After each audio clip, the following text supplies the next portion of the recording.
Thomas often grumbled because he was not allowed to pull passenger trains. The other engines laughed. "You're too impatient," they said.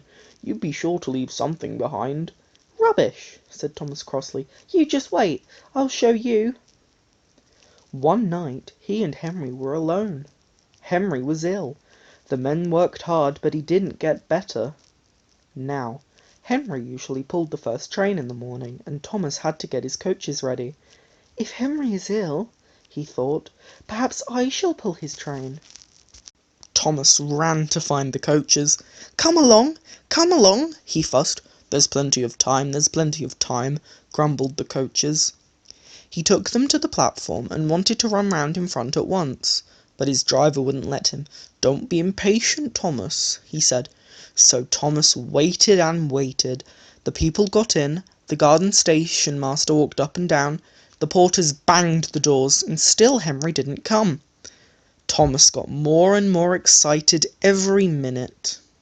The fat director came out of his office to see what was the matter, and the guard and the station master told him about Henry. "Find another engine," he ordered. "There's only Thomas," they said. "You'll have to do it then, Thomas. Be quick now." So Thomas ran round to the front and back down on the coaches, ready to start. "Don't be impatient," said his driver. "Wait till everything is ready." But Thomas was too excited to listen to a word he said.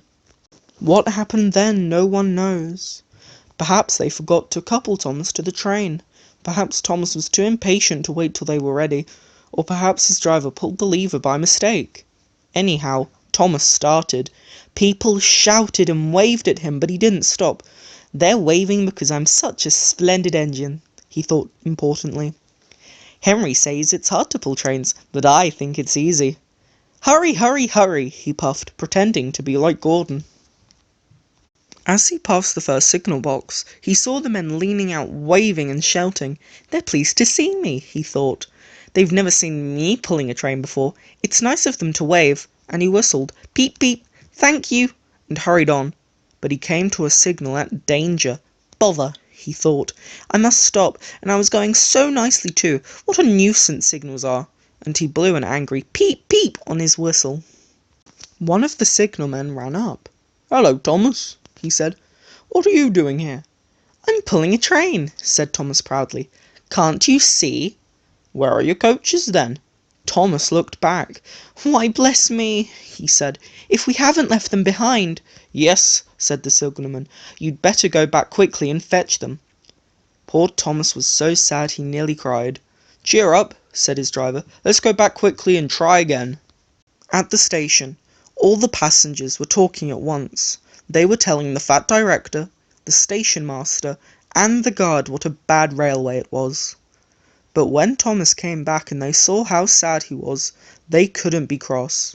So they coupled him to the train, and this time he really pulled it. But for a long time afterwards, the other engines laughed at Thomas and said, "Look, there's Thomas. He wanted to pull a train but forgot about the coaches."